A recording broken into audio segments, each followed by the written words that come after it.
Okay, I believe we are up and live. Hell yeah, let's go. Welcome back, ladies and gentlemen, two captains, one pod.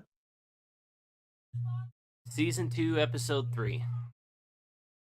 Yep. What kind of pod we're in? You decide. This is, let's see, we've been without an episode for quite a while now. At least 2 or 3 weeks. Yeah, yeah. So we're back. We're going to try to get back on a consistent schedule once again. Uh, it's There's been a lot. As you could tell, my background is entirely different from everything that you have seen thus far. Yes. I have moved, and I'm about to move again in a couple months. So, but we are, in fact, we're in a better place now. Me and my family, we're doing great. So, um, it's better. But yeah, that has been partial reason for the delay. Partial. Other reason, John, you were at a convention this last weekend. Yep, I was at Fan X Yeah. in Salt Lake this last weekend. And we're definitely going to get into to who you met and talk to there in just a minute, Oh boy. because I know you're dying to tell the story. I'm dying to hear the full thing. You're Um, dying to hear all of the but weekend's events? absolutely. But what are we talking about this week? None of you probably fucking remember, and honestly, I'm surprised I did. Star Trek Beyond, probably the best. No, is the best. Not probably, is the best of the J.J. Abrams film. Kelvin timeline thus far. The rumors are getting tense again about a fourth one. We'll see if we get to see the Kelvin timeline A Enterprise. Hashtag Skydance, make it the But fuck happen, bitches. honestly, Chris Pine and Simon Pegg have been asked recently, and they said they're ready to go. I saw an interview with um, Zach Quinto a couple weeks ago on one of the late night shows. He says he's ready for it. He's willing to go. He's excited and ready to make it happen. Let's So see, let's go. pretty much all of them are like, make it happen. Like, Yeah, right. I mean, they have been for a while. Um, but yeah, so we got Star Trek Beyond for you. One of my favorite things about the movie, and honestly, it's not even really has to do with the movie, other than it's the cover that the movie came with. right. Um, this design right there, I love that because it's such a nod to the original covers for the VHS tapes when the original Star Trek movies hit home theater. Especially the And motion picture. If you look at the motion picture cover yeah, and you look at that, it's almost the almost same. identical. Um, and then one of the other things I got to say I love about this movie, I do, as you guys saw, I do have something pulled up. It is from Screen Rant. Some guy named Mark Donaldson published this in 2024. Um, so it's about a year old at this point in time, but um, it kind of follows a trend that Next Gen set up. Uh, yes, you could beg that the original series kind of started it, but not really. And that's the trend of showing a first in Starfleet, like a first of their race in Starfleet. Um, you kind of get the notion that Spock is one of the first Vulcans in Starfleet, Mm-hmm. uh, and then Enterprise ruins that in the 2000s with DePaul officially joining Starfleet, but whatever. Um, but you kind of get that notion that Spock is kind of one of the first Vulcans in Starfleet without them ever really saying it. Um, And then, because the Abrams movies say, that's the only thing that I think says it, is the Abrams movies say that Spock is one of the first Vulcans in Starfleet. Right. Which is crazy, considering the fact you got all these other weird-ass alien species in Starfleet, and you didn't have any Vulcans. But okay. And notice Different how timeline, I guess. notice how the Abrams movie said one of the first, because technically Enterprise is still canon to the Abrams verse. Right.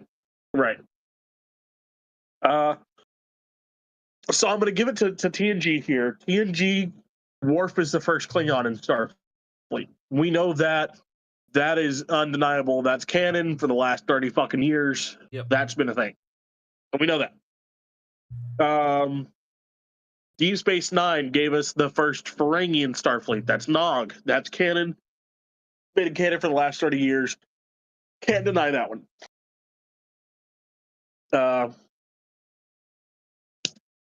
Voyager, they have quite a few firsts, but we're just going to skip past that for right now. Go to Enterprise with T'Pol being the first Vulcan in Starfleet. Matter of fact, the first alien race in Starfleet. So the J.J. Abrams movies, Jay Alla, our secondary lead here, being the first of her race in Starfleet come the end of the movie, with her writing out her application to Starfleet. We never see her in Starfleet yet, and hopefully with the fourth movie, they can bring her back, add her to the crew to take over Chekhov's spot, as Chekhov joins the Reliant crew and goes gallivanting, whatever. So we'll need a new helmsman. So Jay Alla comes in, or not helmsman, navigator, but you know what I mean. She takes his spot. All is well and good with the universe, as long as they don't kill Chekhov and they just let him go out into the stars. Right. But yeah, she'll be the first of her species to join Starfleet, and if we actively see her in Starfleet in the next movie, if the next movie does get off the ground, out of the planning stages, out of the hopeful stages, and actually fucking happens. So another theme that Star Trek has gone on, that even they continued, because there's not really, other than the characters, the ship names, some of the places, there's not really a lot of parallels between Trek, Trek's records on things that they've done versus the J.J. Abrams Kelvin timeline. There's not, like, you know what I mean. You know what I'm trying to say. Yeah.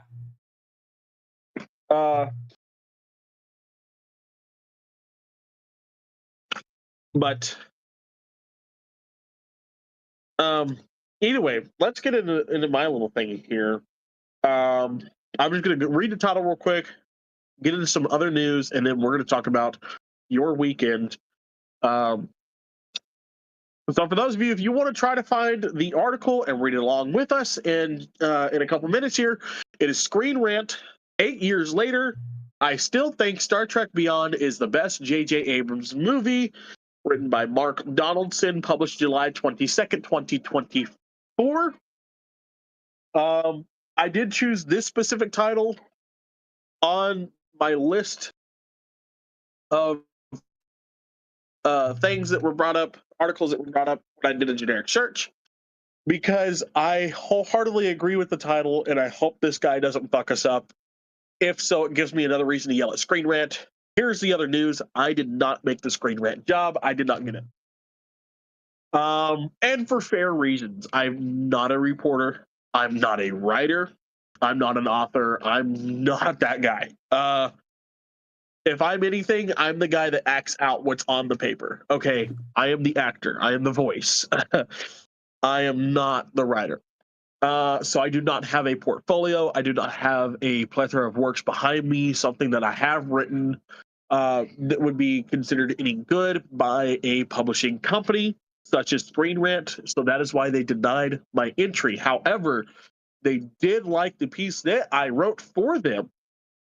They said that I showed promise, and if I were to find a way into, if I want to pursue this and get a, go off and do all these things, they'll be happy to accept me at a different time. But now is not that time. Understandable, Yeah. but you know, at least get writers that know what they're talking about. Last little bit of news: Lieutenant Junior Grade Carter is going to be joining us back again starting next week. Uh, he is on his way back to the Kitty Hawk. So we have our chief engineer on his way back from Starfleet Academy. Finally, after some weeks, he'll be back next week when we talk about Galaxy Quest or the Orville. We haven't decided which one's going first yet. We'll flip a coin later. Yeah, we'll flip that coin later. John, what did you eat this weekend? Oh, I met a lot of people this weekend. I had a lot to do. Oh yeah, first day, first day of con. Not too terribly not too terribly eventful. I wore my ODST armor that I built for FanX last year. right. I kind of just shopped the first day, just kind of looked around at stuff. However, one usually does. However, I did go and I met Nolan North, who is a very prominent voice actor. For those of you who do not know, I went and I met him, and I got a picture with him, and I got his autograph. And you can't just brush by. Those of you that don't know a prominent voice actor, no. If you don't know who Nolan North is, you have heard his voice. It does not matter who you are. You have heard his voice. One way, shape, or form. He's not a big named guy such as Mark Hamill, per se. But I'd put him in the same realm as I'd put Nathan Fillion, as I'd put Alan Tudyk, as I would put no, not Alan Tudyk. Alan Tudyk and Mark Hamill on the same level. But Nathan Fillion, Nolan North, Rob Paulson. Rob Paulson is who I'll put with them. There you go. Where every now and then you're going to find someone who does not know who he is, but they'll know the voice right off the bat. And I'm like, oh shit, that's him. Like, yeah, that's him. Yeah. Guys, if you've ever played the Uncharted games, or if you've seen the movie, he was the guy on the beach in the movie. But he is Nathan Drake in for the Uncharted games. And what's funny enough is me putting him in the same category as Nathan Fillion. They originally wanted Nathan Fillion to be Nathan Drake. There's actually a fan movie on YouTube, an Uncharted one, where Nathan Fillion is Nathan Drake. That's look great. up like Uncharted Nathan Fillion, you'll find it like almost immediately. It's great. Okay. Yeah. But I got an autograph from him. It's the Uncharted 2 cover. Okay. He even wrote save the crap best on one there for me. That's like great. I didn't even ask him. He was just like this one always needs an oh crap. Right. But yeah, save that best celebrity for last. I think you know who I'm talking about. Oh, I know the person that pertains to yeah. Okay. And then also on the first day, my mom had a photo op that I jumped in on her with, and that was with John Schneider. So good old Bo Duke or Jonathan Kent. Yeah. And oh, you're gonna love it. You're gonna love this, Chris. Yeah. I got another compliment on my armor. Really? From John Schneider. That's awesome. He was like, "Oh my god, did you build that yourself?"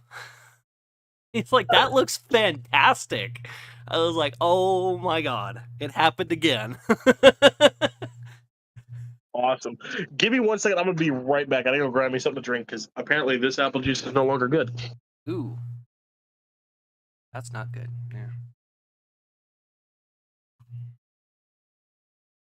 So first it was Jonathan Frakes, and now it's John Schneider that complimented my armor. So I got that going for me.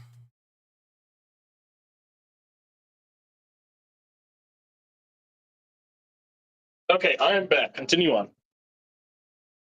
So yeah, first it was Jonathan Frakes, and now it was John Schneider, and I'm riding that high train. So you I know, fuck it, I would too. You know, it's like me getting told by John Wesley Shipp that my Jay Garrick boots were nicer than the ones he wore on set. right. So, you know, But other than that, I didn't really do much my first day. I kind of just walked around, just kind of shopped a bit. Well, not actually shopped. I didn't actually buy. I don't think I actually bought anything except the autograph my first day. Just because I happen to be in my armor, and that thing is not space. I mean, as long as you're picking up business cards, you can still consider it shopping. Right. I mean, I don't think I even picked up any business cards that day because I'm like trying Mm. to find places to put stuff in this armor is just not Yeah, fair, conducive. fair. Wait, you know what? You need to find a girl, have a kid, so that way you can just pile everything into the bottom of the stroller. That's yeah. No, I agree. Luckily enough, my mom carried around her suitcase with her for the entire weekend, like her small suitcase, which is a really great Okay, okay, idea. Um, yeah, because it's just like a little small suitcase, no bigger than say like a backpack or something.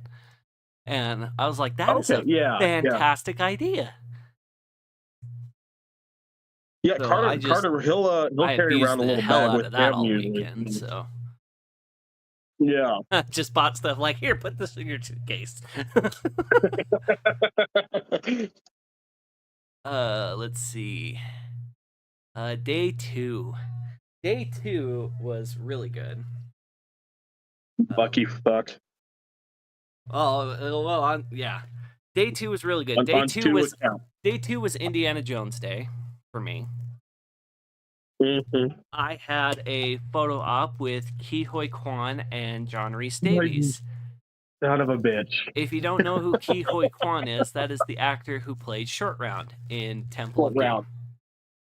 Doom. And furthermore, he was also on Goonies. Yep. So if you guys don't know who Kiki Kwan is, you're lacking in your life. And if you don't know who John Rhys Davies is, you're living under a fucking rock. You're severely lacking in your life. Like, he's goddamn Gimli, he's fucking Sala, he's about a billion He other is a things that I can't think background of. guy. He's a background guy in a shit ton of movies. On top of that, his voice is one of those voices you just recognize right off the bat. Right. His voice work and voice acting is phenomenal. And I just wish he would do something in Star Trek sometime. Right? Like, if you give, I'll tell you what race he would be. He'd be a Klingon, and he'd make a hell of a fucking Klingon, if you ask me. Oh, absolutely. Yeah. Let's see. Give that man some headroom. And then I kind of shopped around some more, you know. Picked up a prop pistol for my armor for next year. Good old Oh, okay. Halo pistol. So Yeah. it was actually the Halo suppressed pistol from ODST, and it was the last one that the stand had. So I was like, I gotta buy that. Yeah, you kind of have to at that point in time. Like, Let's see. And then I bought one of the coolest things that I bought this last weekend. And that was my jacket. So it was oh, it's a Spider-Man jacket, and it is from the yeah. Last Stand little series. Which originally I wasn't gonna get it because I knew those jackets were hella expensive. But then I Right. finally just said fuck it, and I bought the jacket anyway. Because, as you say quite often, you're a glutton for punishment. That too. Well, that, and I was like, I'm never gonna find this fucking thing again. So I just Right. chucked it in the fuck it bucket, and I shelled out the $350 that the jacket cost. Oh damn. Yeah. Don't get me wrong, it Yeah. is worth the $350. Oh yeah. But I mean, I yeah. saw the pictures. That thing is nice. Oh yeah. Um And then once you got the jacket, what'd you get to do, John? What else did you get to do? You son of a bitch. so that encompasses day 2. Um Day 3 was Ugh. probably my most eventful day. So, Yeah. you get down to the con, I had a photo op with good old Tyler Hecklin and Melissa Benoist, otherwise known as Superman and Supergirl. Originally, I was going to wear my Superman suit, but by day 3 of that convention, like, my feet and my back were already hurting, and the boots and the cape were not helping one bit. So I just So decided he to wore the Spider-Man. so I just decided to throw on my regular clothes, throw on my jacket over it, and called it a day. Um, which was not a bad option at all. Like that, it's a nice jacket and so on and so forth. However, Yeah. I went and I got some more autographs that day. I got I got Jennifer Hale's autograph. So, like, for you Star Mm. Wars fans, she's Bastila and Satele Shan from the Knights of the Old Republic series, as well as about a billion other different things. Like, if you, that's another one. Like, if you don't know who Jennifer Hale is, you've heard her voice at some point. Yeah. Let's see. I went and I got John Schneider's autograph. I actually had him autograph a license plate. Good old CNH 320 license plate. So I had him autograph the license plate of the General Lee from the Dukes of Hazzard. Really? Oh,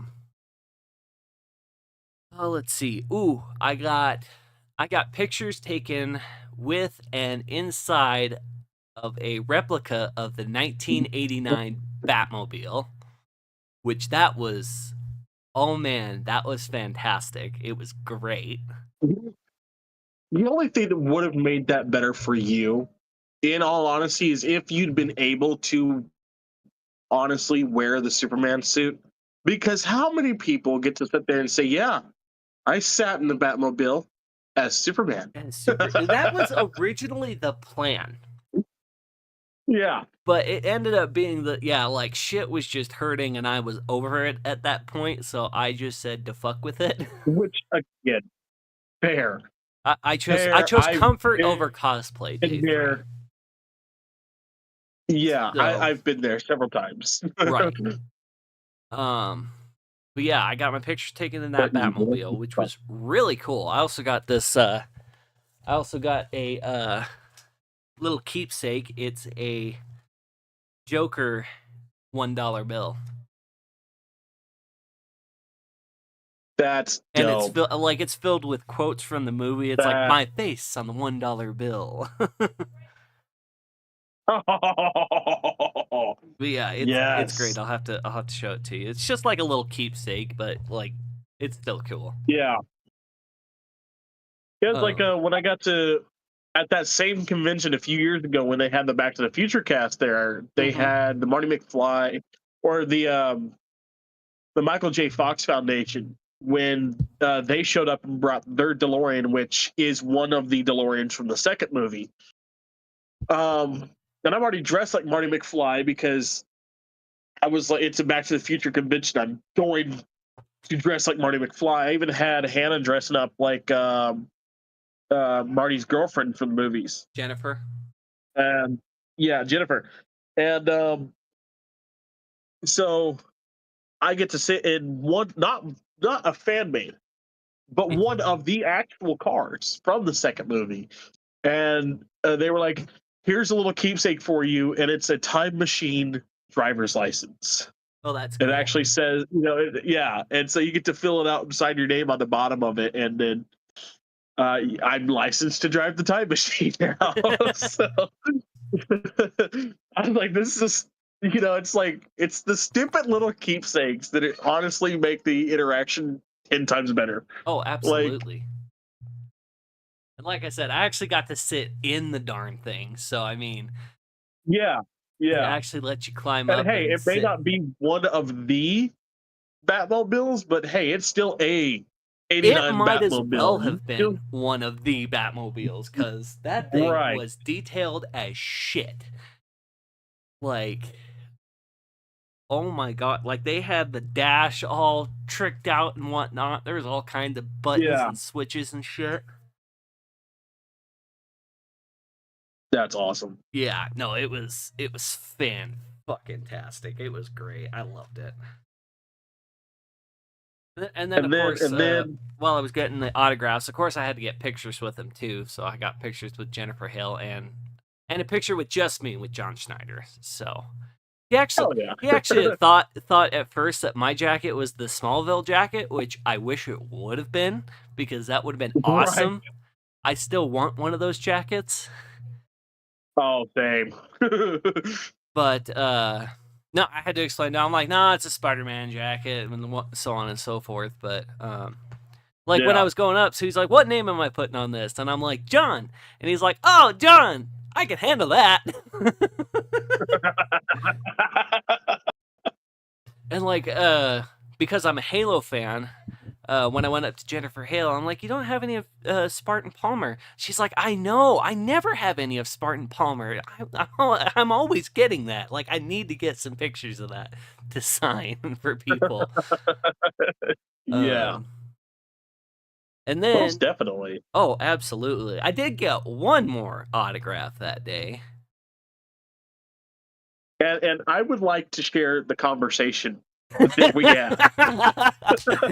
And I called Chris right after I got this autograph. So that's that's Okay, that's how so he knows this conversation. this is luckily we haven't talked that much in the last couple weeks. Um, So it's pretty goddamn easy to but find. yeah. Um, let's see. Let's go back here. Like it shouldn't be that far back. There we go. There we go. Bro, I'm about to meet Shatner. Fuck yeah, dude. Fuck yeah. To which I responded, I'm surprised he still made it, considering he went to the hospital Thursday morning. And he goes, and John says, I know. He came out with a statement saying he was fine and he's still here, so I'm not complaining. Yep. Hell yeah, bro. Well, give him my love and tell him about the podcast, lol. And then I'll I try. My brain's respond. about to short circuit. Yeah, my brain was like ready to short circuit. Oh my god. To which I to which I responded in kind with the only thing that I could think of. Very fair. Captain Kirk has an effect on all of Starfleet's ranking officers. Which is absolutely fair and absolutely fucking accurate. So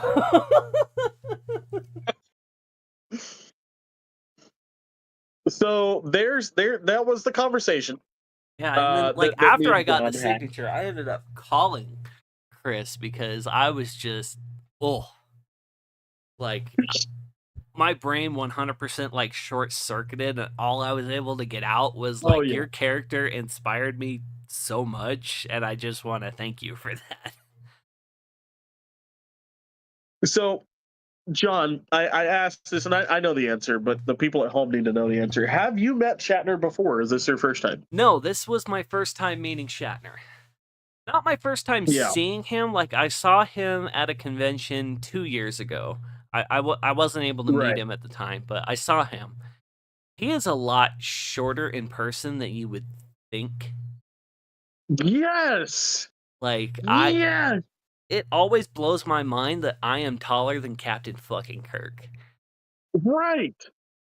Because, now mind you, when I got to meet him, I met him at a Star Trek convention that was nothing but Trek. So everything he was saying was about Trek. And this is pre-space, guys. Okay, this is pre-SpaceX. This is 2016 when I got to meet him. This is a full 9 years ago at this point in time. Right. Um, but you know,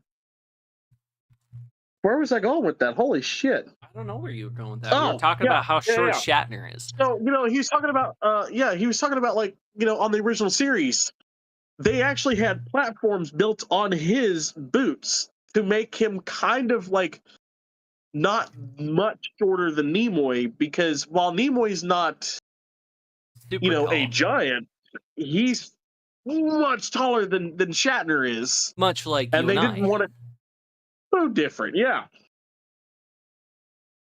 So they actually gave him some like platformed heel kind of shit to wear on his boots, so that he would appear taller on the show.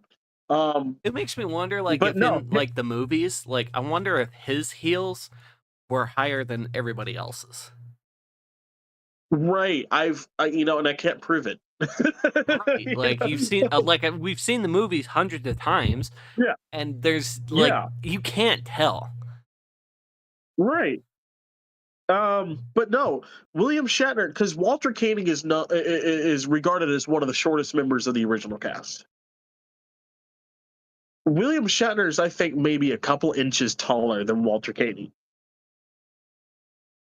and that became very apparent to me when I had my photo op with both William Shatner and Walter Koenig. Right. Albeit they were sitting down, but even still, they were not much, Well, I was because about to I say, saw them walk in like when I together. met Walter Koenig a couple years ago, like he was sitting up in a raised chair, and that's how Shatner Yeah, was this convention, is they were sitting in tall chairs, like bar yeah, stool height chairs. Um, right. so I was like, so it was nice to actually actually look at the guy, but like after I told, I'm like, after I told him thank you for portraying this character that inspired me so much. He was like, oh my god, thank you, that is such a nice thing to say, and it's always such a good thing to Yeah. hear. And like I was about in tears by this point. You can ask him. like I'm calling him, like I'm choking up, like, oh my god. I just met William Shatner. I'm overplaying it, but I just met William Shatner. I don't know if it was that bad, but Well, jackass. I'm overplaying this, but uh, yeah, no, Shatner. But what I love about William Shatner is, he's got a in media and in rumors and stuff like that. When we walk through, matter of fact, when we get to Galaxy Quest, um, Tim Allen's character Mhm.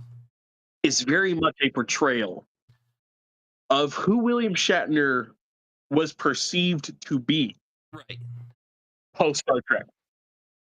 Um, in that movie. And while he gets somewhat of a bad rap, right? He's really not. He is a genuine guy to meet. As a fan, you really want to take the time to meet him, because he's gonna give you the time of day. He's gonna make you feel special. I would hands down love to meet Shatner again. Right. And if he comes to Texas or Louisiana at this point in time, anytime soon, trust me, I'll be jumping on it. Because again, last Thursday, I thought we were going to have to get on here and make a very heartfelt, gut wrenching, uh, you know,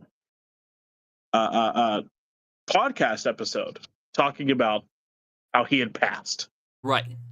because it got very scary with the announcement of him going to the hospital. Yeah. But luckily, he's still here. He's still fine. Um, Yep, he was fine when I saw him they're not really. fucking Saturday. Yeah. He was even So good enough that so that same Saturday, probably about an hour or two after I met him, I ended up going to his panel that day too. Um right. so that was actually pretty interesting. I rather enjoyed it. being Oh, the William Shatner at a panel is always fun. being the first panel I have ever gone to at a convention, I enjoyed it. I thought it was very good.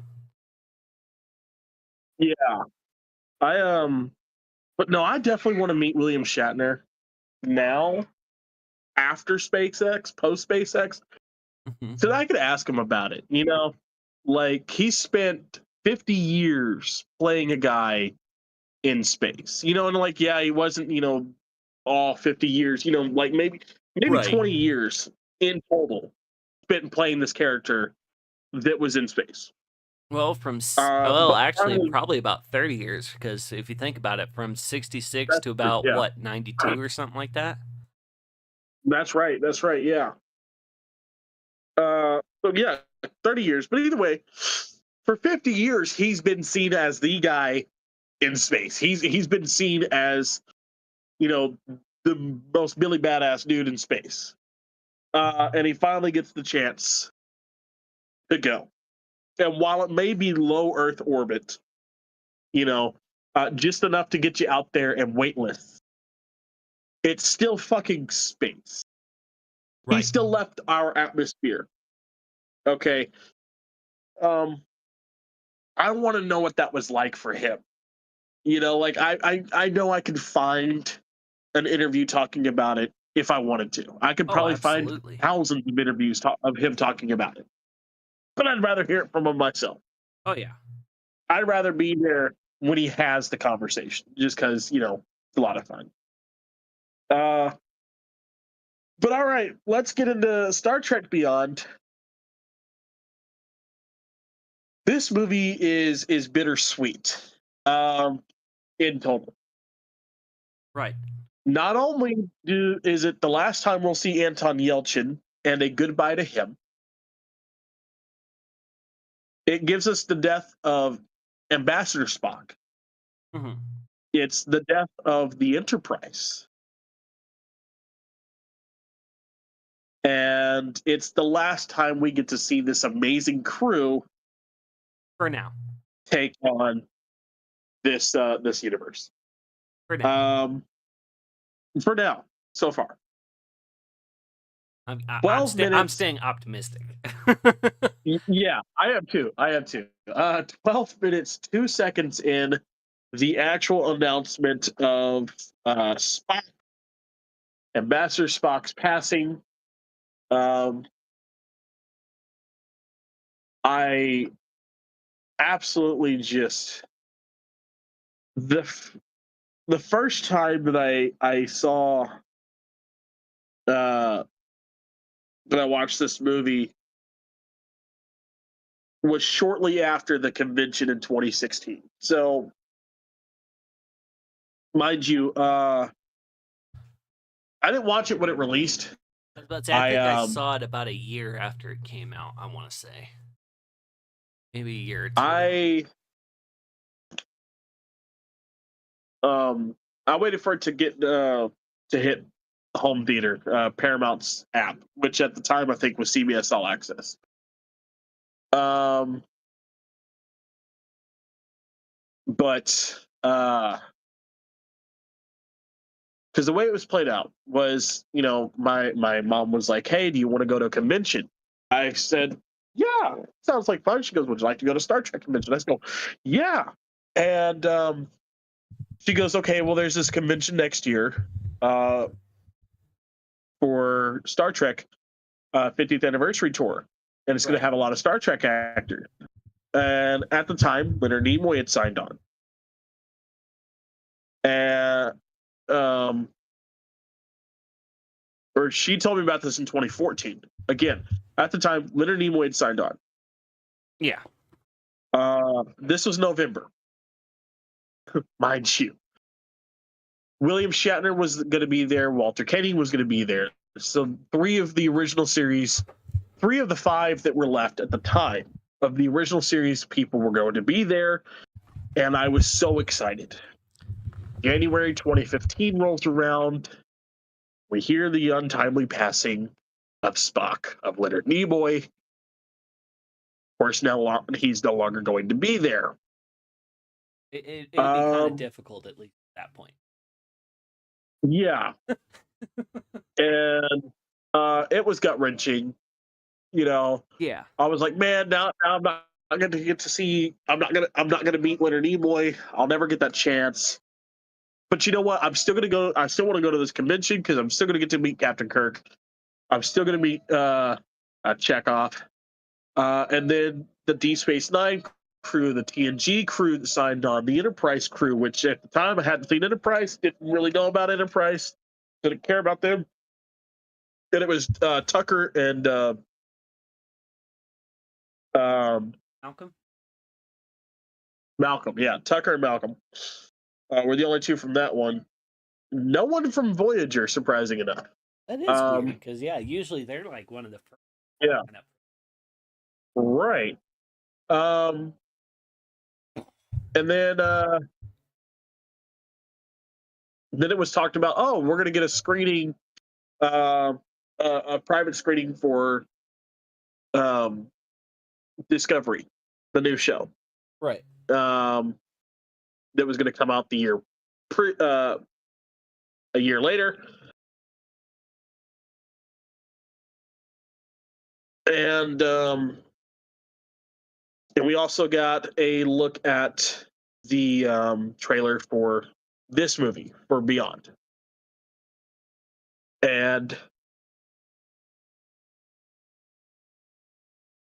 I remember that they put this moment, and I'm pointing to my TV because I've been watching it, and I stopped it so I can make sure to talk about this scene. I remember them putting the scene where um,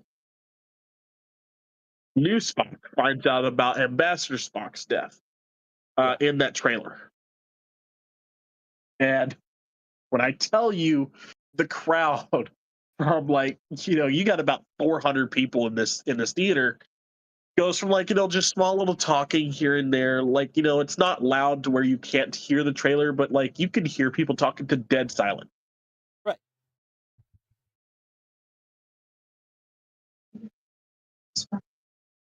No. um but yeah, it went dead silent in there, and it was crazy. um and then shortly after the screening, William Shatner, we got the screening Saturday. William Shatner wasn't supposed to appear until Sunday. Comes out from behind the curtain. He goes, "Live long and prosper." And he, because William Shatner legitimately cannot do the Vulcan salute, so he just puts his hand up and says, "Live long and prosper, my friend of 50 years." As much as I wanted to see this movie, when it came out in theaters, because I had only seen the first one when it was in theaters. I hadn't seen the second one was in theaters. I wanted to see this one in theaters. That moment kind of broke me, and I was like, okay, I don't want to cry in front of random fucking people that I don't know. So I'll just wait till it comes out on DVD or whatever, and I'll fucking watch it at home and cry at home. Yeah, I mean that's fair. 'Cause I knew right then and there that, oh, okay, this movie is gonna fuck me up. We're already talking about, and then at the very end of the trailer it says for Anton, for Leonard. And I was like, okay, okay, so we're really pulling strings here. We're really fucking people up. All right. Thanks, JJ, you dick. So I'm gonna watch this at home. And sometimes I regret that decision. There are times like, man, I wish I could just watch this a Dolby surround sound. Just like, or fucking IMAX. Just give it to me, the full theater Right. experience. But this movie will still choke me up. Because at the same time, no, never mind. I'll be fine. Oh, for real though. Like it's just uh, it's a hard hitter for the good old emotion. right, and I think that's what also I would say elevates this movie for me, Yeah. um, above the other two, is while yes, the first one, oh my god, we're getting the Enterprise back and it looks cool. oh wow, we're getting the Enterprise crew and they're awesome. Oh, they mesh well together. Yes, Leonard Nimoy. This one, you almost expect those emotions with an action film, anyways, right? Right. The emotions that'll get you going, get you amped, get you hyped up throughout the movie, keep you that way, so that you go home just like a ball of fucking energy, just like you expect that from an action movie, anyways. Right. With what you don't expect is what we got with this movie. One, the entire plot line, the plot twist that you could not see coming if you wanted to. For me personally, I could not, I did not see that twist coming. Right. And then the emotions that you elicit from the loss of the Enterprise, and then the death of Spock. Because we can't Star Trek 3 at this time, guys.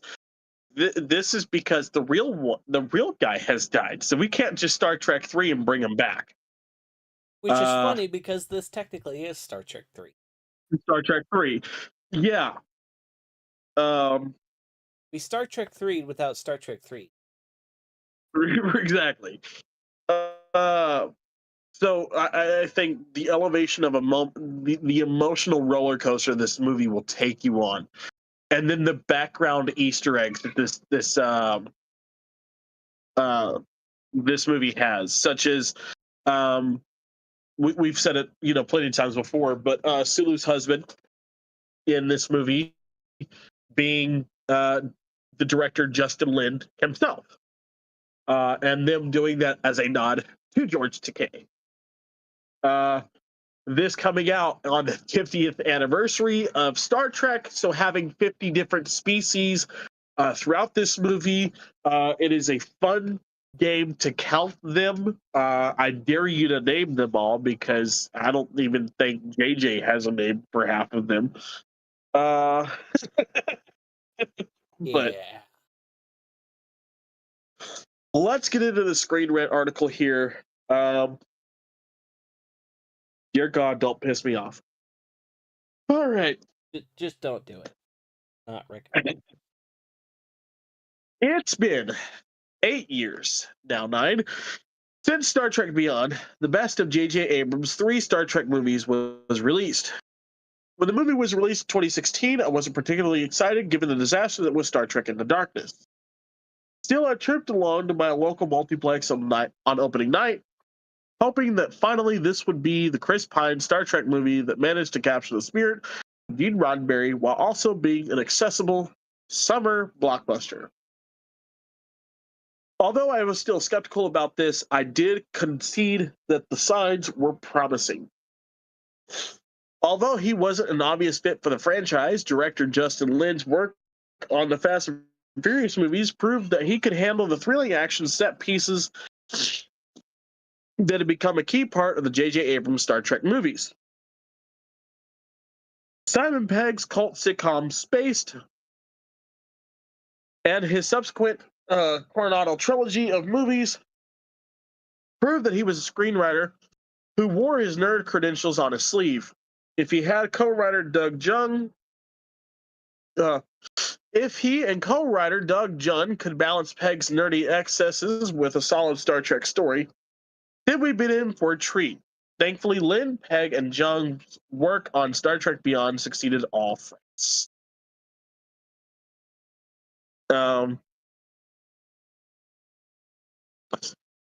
Star Trek Beyond is the best of the Kelvin Timeline movies. It's a perfect blend of blockbuster excess and Roddenberry-style optimism.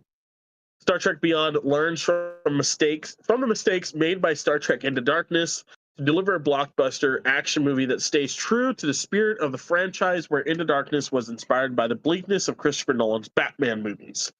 Star Trek Beyond owes a debt to 2012's The Avengers. Like The Avengers, Star Trek Beyond is an ensemble piece that gives every key member of the Enterprise crew a genuine hero moment. In Star Trek terms, Beyond is the Kelvin timeline movie that comes closest to recreating Star Trek IV: The Voyage Home, aka the one with whales. AKA the one.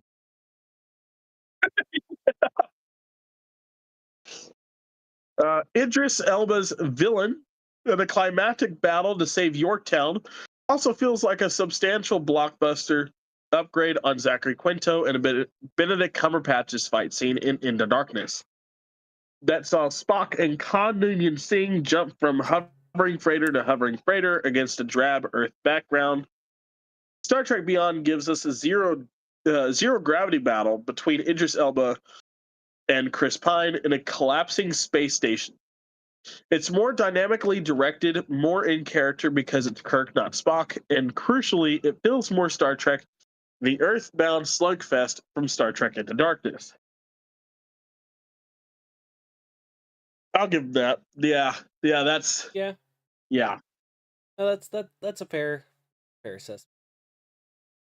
yeah. I wish we got more Star Trek movies like Beyond. It finally allowed Chris Pine to step out of William Shatner's shadow. Um, Star Trek Beyond was the movie I wanted when J.J. Abrams rebooted the timeline back in '09. It told a fresh story with familiar characters, retooling Star Trek for the cinematic landscape of the mid to late 2010s. That's what these movies should have been doing from the beginning. Rather than getting hung up on existing Star Trek lore, while Idris Elba's villain and the USS Franklin connect Beyond with the Bakula era, those revelations are Easter eggs for diehard fans, not turned into major plot point to alienate the average moviegoer.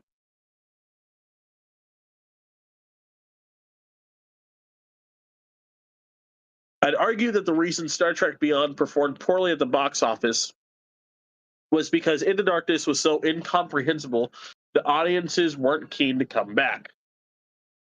The problem with Star Trek Into Darkness, and to a lesser extent Star Trek 2009, was that they professed to be accessible to a new audience, but layered on heaps of lore and continuity.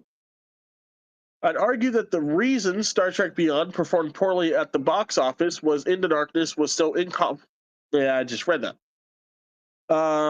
Leonard Nimoy's passing the torch to Chris Pine and Zachary Quinto in Star Trek 2009 was a touching send-off.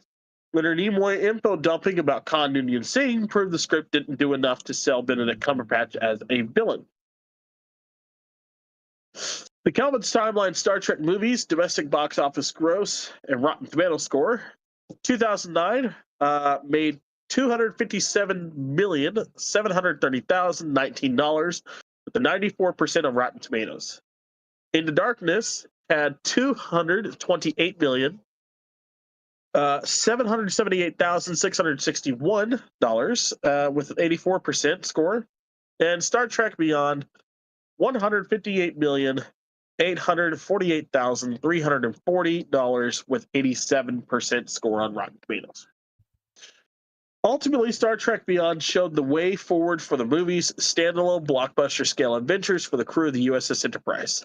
These adventures can play in the giant toy box that is the Star Trek universe, but a good story shouldn't come second to headline grabbing legacy characters.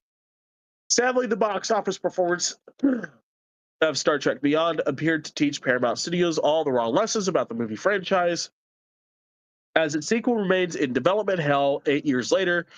Disappointing because Star Trek Beyond was the Kelvin Timeline crew's finest hour, and they deserve one last hurrah.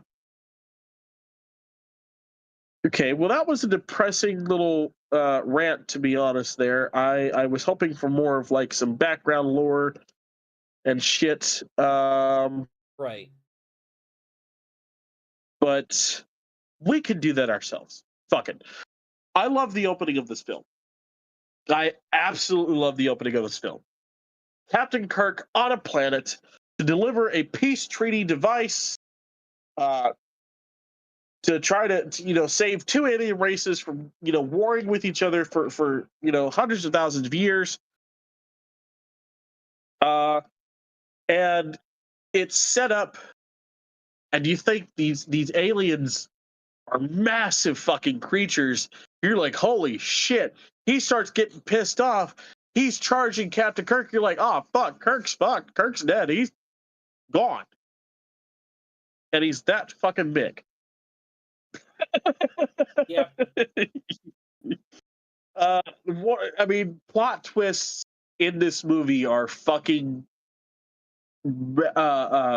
abundant. They're absolutely abundant in this movie, and not a single one disappoints in any way, shape, or form.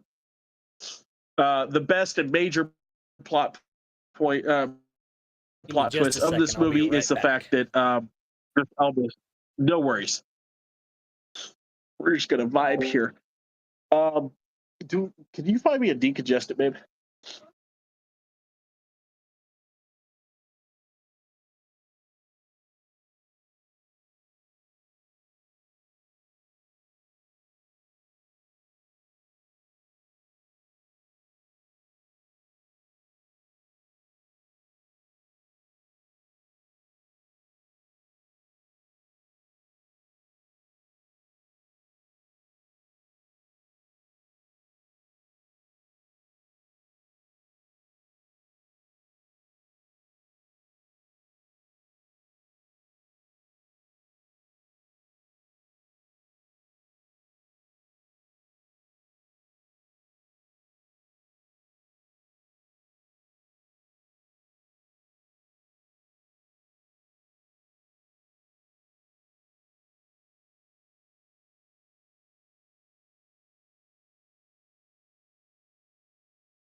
Okay.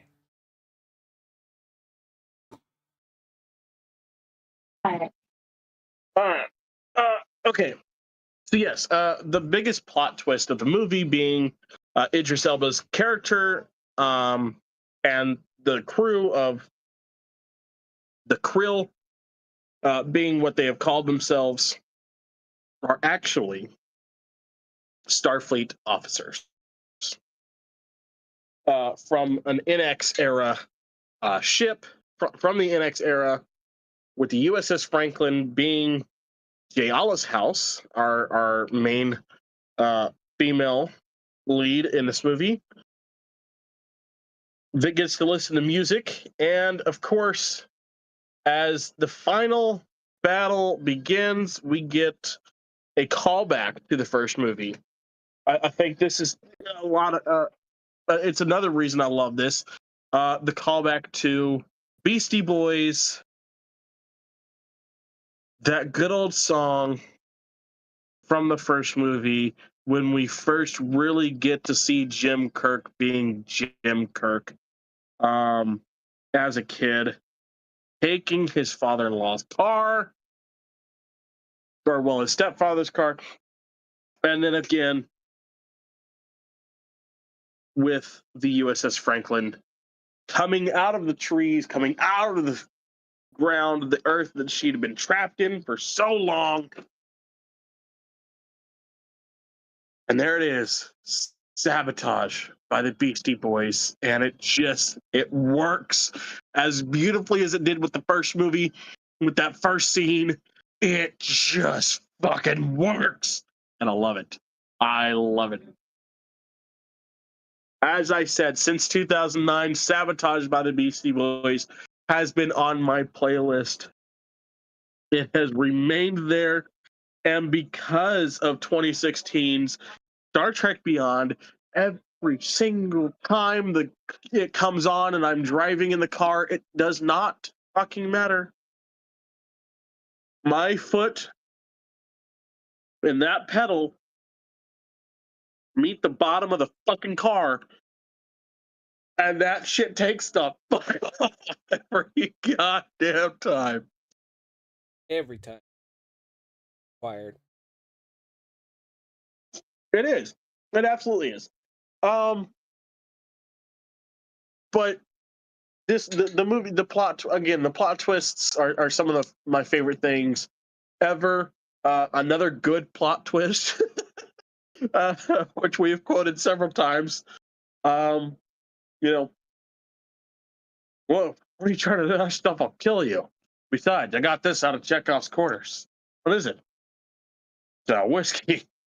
Really? I thought he'd be more of a vodka guy. Yeah, yeah, yeah. That's a plot twist. You Yeah, know, yeah.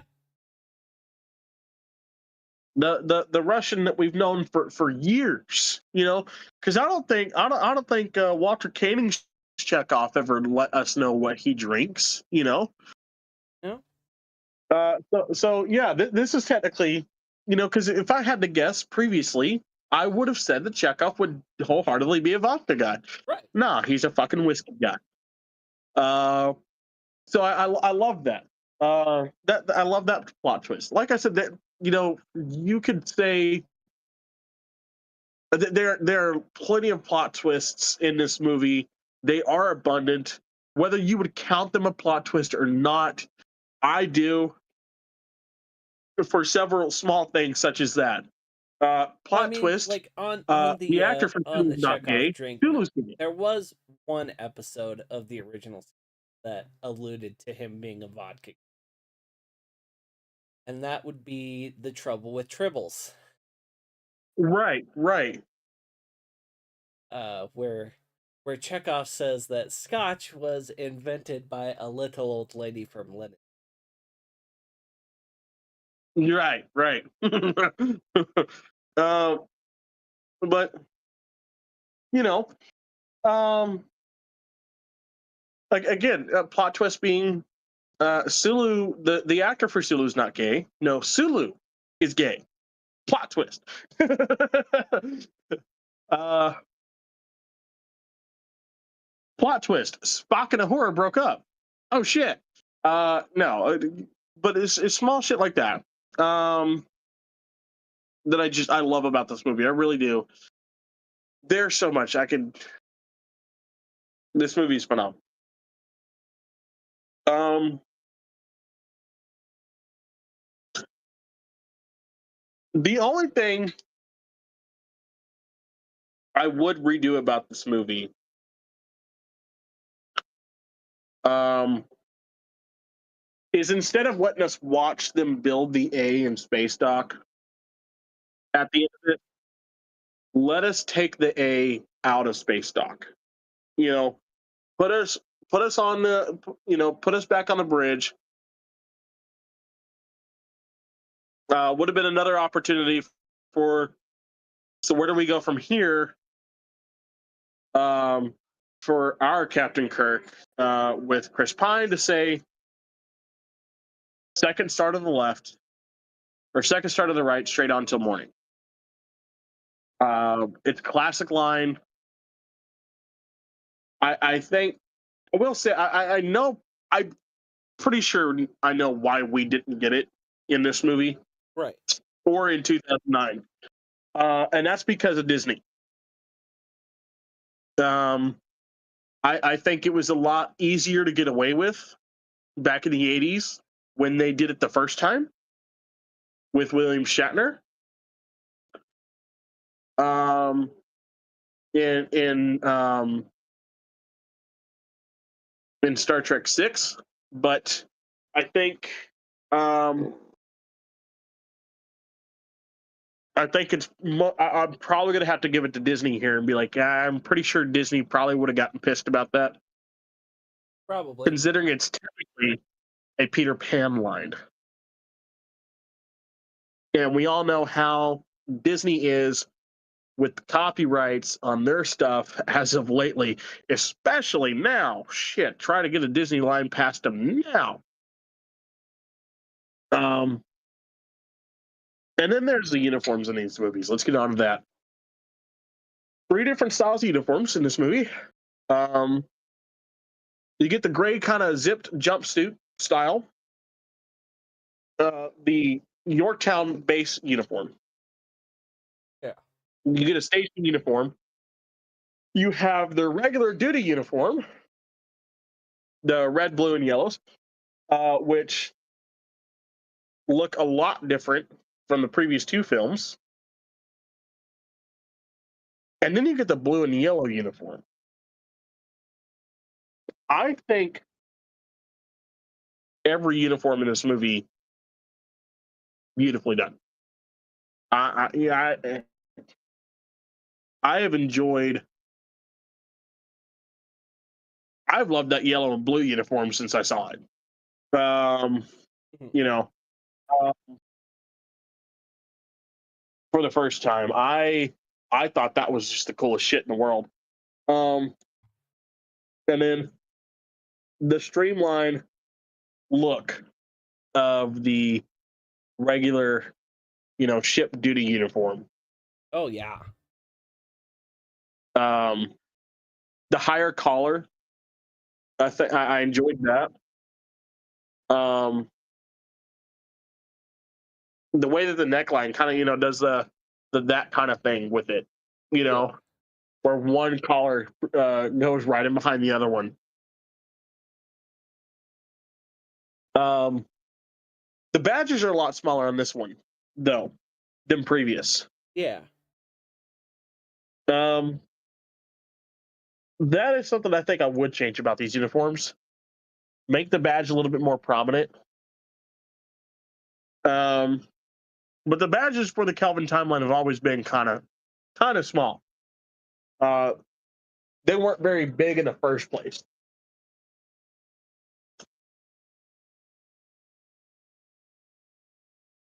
But also with this film, we get technically the first refit for the Enterprise. Um, the bridge is done differently, and you also have you get the photon torpedo launcher Yeah. on the for the first time in this movie. So technically, we have the refit going into the eight.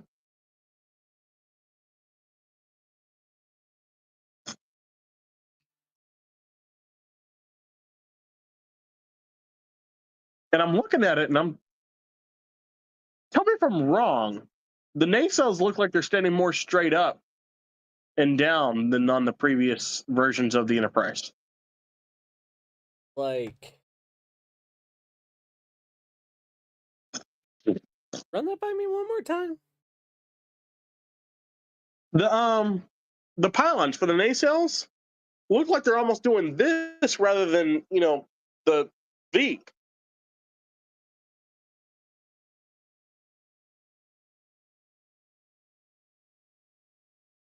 Are you talking about the Enterprise or the Enterprise A? The Enterprise. The nacelle pylons look a little bit more up and down, a little bit more vertical than previous on the ship. They're actually they are a little bit more straight as far as that goes. They're actually swept back a little bit. If you look at a comparison of the original from the first movie and the one in this one, they're actually swept Okay. back.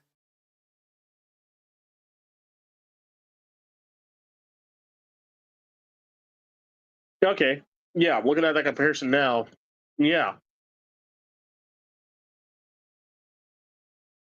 So yeah. Technically, this is a refit. Yep. It's not even the Enterprise that we've known, and it is a fucking refit. Yep. Uh, and then it's got a blue tone to it that previously wasn't there. Yeah. Um,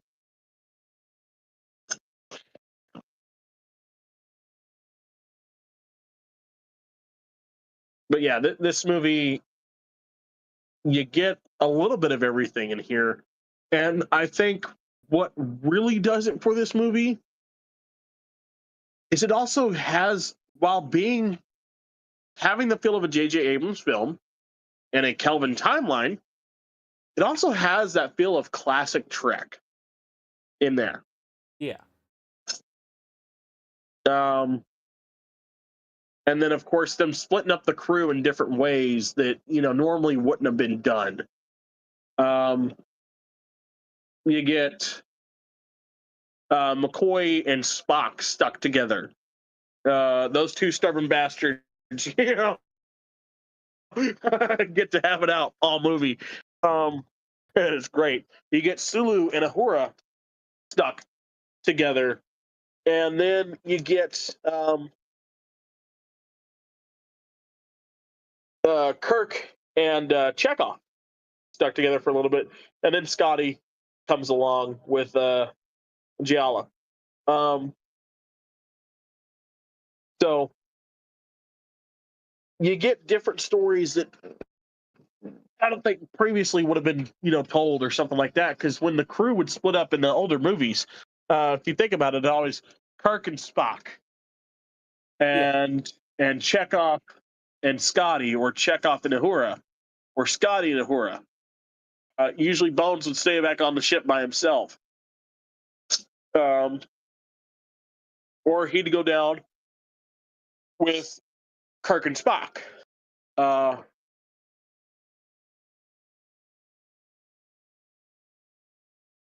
Sulu would sometimes join Chekhov. Um, so getting to see the pairings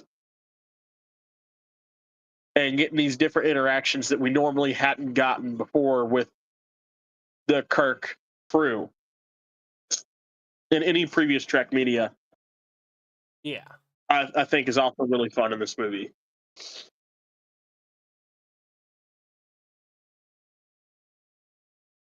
And then adding to the badassness of both Sulu and Uhura's characters.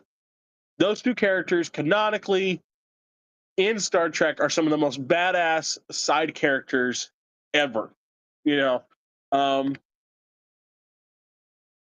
Sulu, who, I mean, as we've heard in previous films, with Dr. McCoy and Sulu on the bridge and Into Darkness, one of my favorite lines. Sulu, remind me never to piss you off.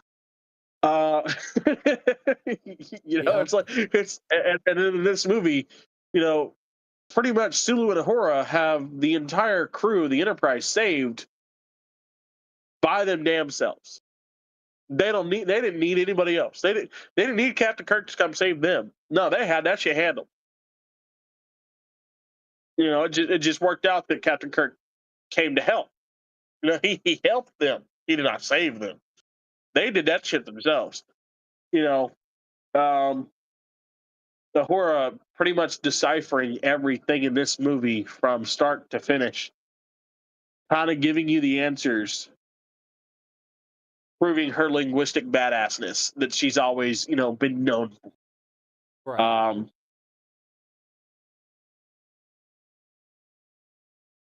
And then even the phaser gets a facelift in this movie. Sorry, they just showed the phaser.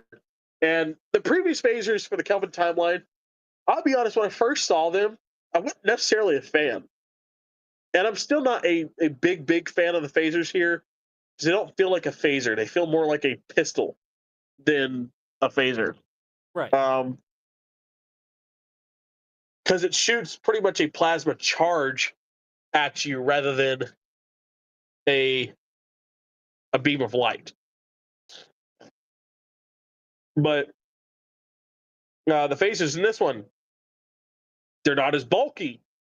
They're also not shooting red this time. They're shooting blue this time. Um,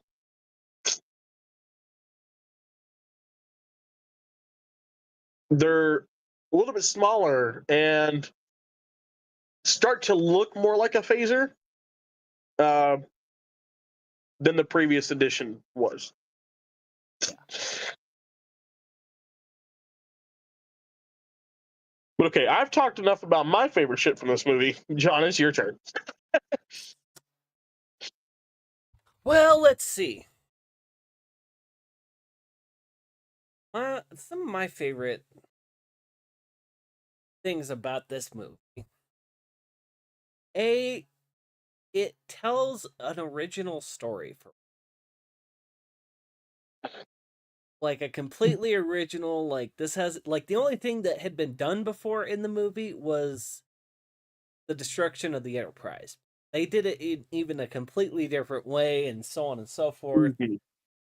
Um But other than that, I find this movie to be extremely original, and I love that.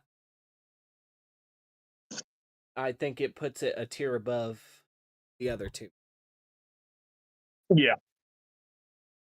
Um, I did like the inclusion of the like when this Spock is going through Prime Spock stuff towards the end of the movie. Hmm. He goes through his stuff and he finds a picture that Spock has been holding on to. And it's a picture of the original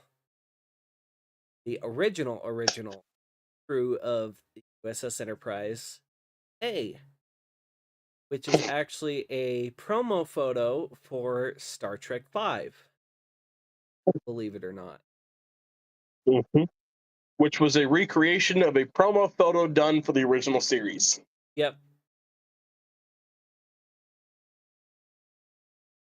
So I Yeah. I, I found that to be I find it interesting that Spock just has that in his stuff. I thought that was cool.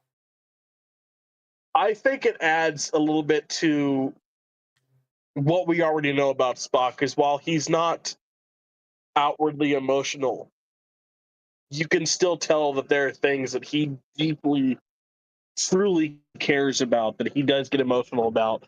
Right. And holding on to that photo after all these years, you know, in this timeline, going back in time and starting all over again, basically 30 years in the past, he is alone. Hmm. His friends are no longer there. I mean, if we look at it canonically, he would have come back somewhere around Deep Space Nine, right? Yep. Um, from the Prime universe. At the time of Deep Space Nine, Captain Kirk is officially dead. Uh, because he'll die there uh, alongside Captain Picard. Not that Captain Picard dies, but he's at his side when he died. Um, let's see. Scotty is probably dead at this point in time. More than like. The only one that's been canonically confirmed to have lived past any of them, and I say canonically, but let's put some air quotes around it because it was Star Trek Renegades, and that's Chekhov. Um, so you have Spock going back in time, knowing that not only is he alone, but even if he were to find a way to return to his time and rewrite this universe, do a little Barry Allen shit, uh, Yep. he'd still be one of the last of his crew alive. And even more so, he would be considering Vulcans lived the longest. Sense. Yeah. Uh, so yeah, that little nod and him holding on to that picture, I think it adds a layer to Leonard Nimoy's Spock postmortem Yep. that I think, yes, beautiful.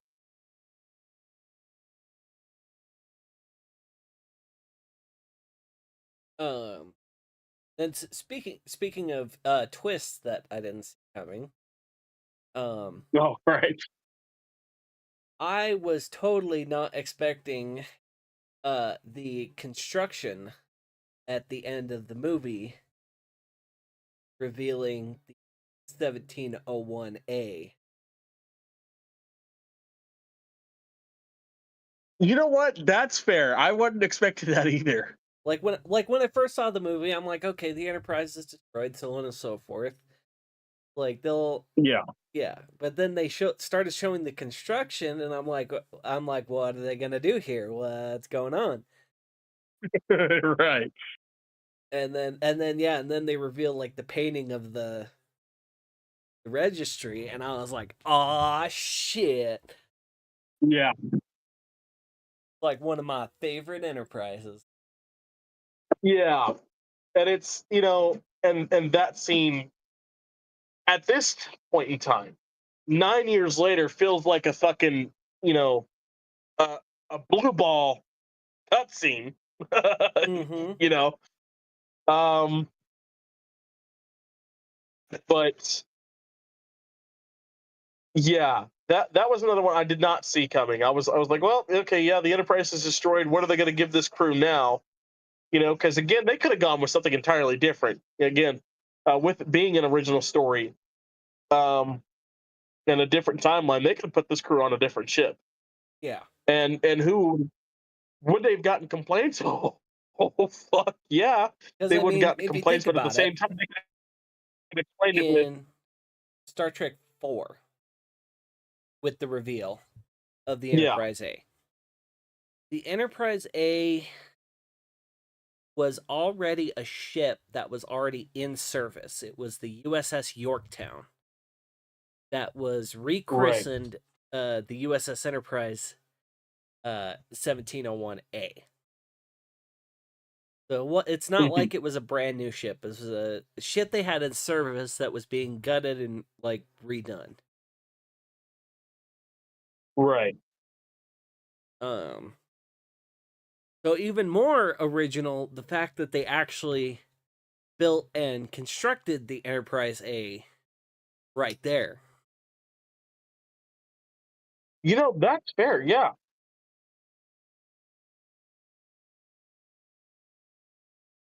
And all I can say Yeah. is we better get those goddamn monster maroon forms in the god damn it.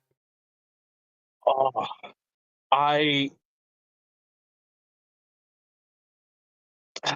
I want to agree. I really do, but I don't want to bastardize butchered version of them. You know. Well, something like what they did in Strange New Worlds. Like that would be Right. Right. perfect. That would work. But I also don't want them to rip off Strange New Worlds. You know. Right? I mean, uh, I would just be happy for the uniforms return, to be quite honest. Like, Fair enough. You know. I, I'm not saying JJ would bastardize it. I'm not saying his. If he's in charge of the project, whether as a producer like he was on the last two, right. he you know if he gets the costume people from Beyond to work on this next one, it's going to be great because again, the Beyond uniforms are probably the best ones out of all three movies. Oh, absolutely. Not that the other two Um, like I actually kind of like those uniforms. Like they're not bad uniforms by any means. right. But I definitely love the streamlined look of the third Oh yeah, movie. absolutely. Um, so I think if they get the same people, and plus if they were to bring back the Monster Rune, I don't think they would fuck it up just for the simple fact we're not the only ones that love this uniform. I mean, I mean, 9 times out of 10, when you're walking around a convention and Star Trek people are going to be there and You're they're Star bound to Trek see at least cosplayers, one, if not multiple. you're gonna have one of two uniforms typically. You're either going to get the TNG uniform or you're gonna get the Monster Maroon. Right. Very seldomly do you get a Deep Space Nine or Voyager. And Unless you're one of us. sometimes you get the original series. Right, yeah. But sometimes you'll get the original series with them as well. But it's usually one of those two are the more proper uniforms used and seen. Right. So, hell, most of the fans that are going to these conventions now are fans around our parents' age, and so they grew up with TNG. So if they're going to wear a uniform, they're going to wear a TNG uniform because that's their favorite one. That's the one they remember watching as it came out. You know, um, You'll get some of them in the Monster Maroons because, again, that uniform's just fucking sexy. How could you not? And again, they might have grown up with those movies, uh, and remember seeing them when they came out. 9 times out of 10, if you see a monster maroon, it's usually because they've made it themselves. Oh yeah, Because you yeah. like other than the Strange New Worlds version, you cannot find that uniform fucking.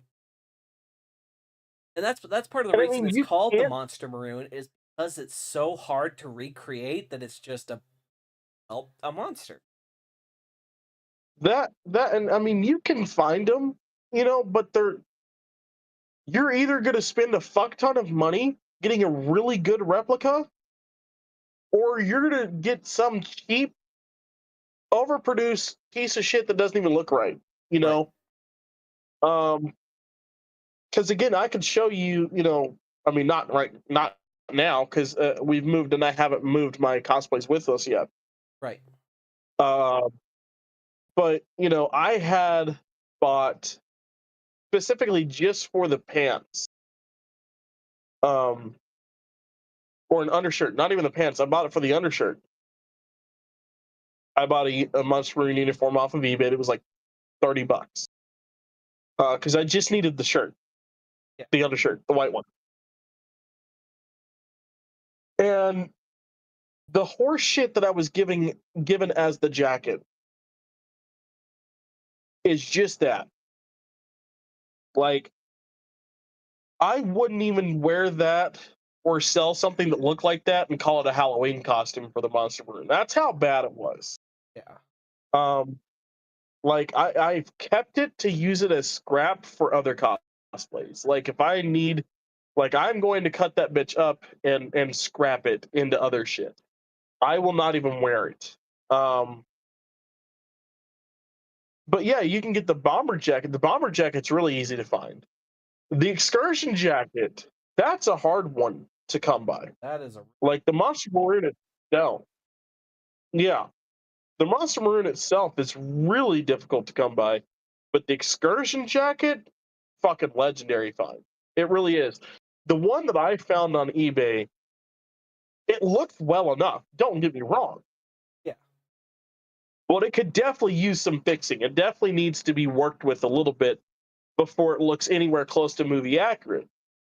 I'm not complaining, nor am I going to put the work in because, again, it looks well enough. It's a really good recreation, but it's not, you know, for $60, I'm not complaining, Right. you know. Um, but it's not movie accurate in any way, shape, or form. Like yes and no. Like it is, but like the badging and shit is not. The patch on the shoulder is not, as good as it could be. Um, and maybe in time I might actually put the work in to, get it there. But um, again, for $60, it works. I like it. When Hannah wore it at our convention a couple months ago, she got a lot of compliments with it. Which that's all I'm looking for. As long as it's good enough to get people that know what it is to be like, oh, cool. You know, Right. um, but the bomber jacket's probably the easiest one to find because that's still on Kozer Mart. Um, for the original movies, uh, the bomber jacket's there. The pants are there and the shirt's there. Right. Um, but now to find it in any other color other than Command's white, good fucking luck. It's one thing to find them, to get them in different colors. Good fucking luck. If you're not making it yourself, you're probably not finding it. Well, and here's what you can Um, do. You can go to Kozer Mart and you can order just the undershirt. right, And then what you can do is you can dye it whatever color you want because it's right, right. But I'm talking like if you get the bomber jacket or if you get even the oh, the I know what maroon you mean. jacket, it's a bitch because you gotta dye that band, you gotta dye this band, to match the shirt. Right. I think it kind of messy. Uh, Star Trek is probably one of those. Star Trek. I'm going to be honest. Star Trek is probably the people that really brought in the make it yourself cosplays to life. It was probably Star Yeah. Trek and anime. Right.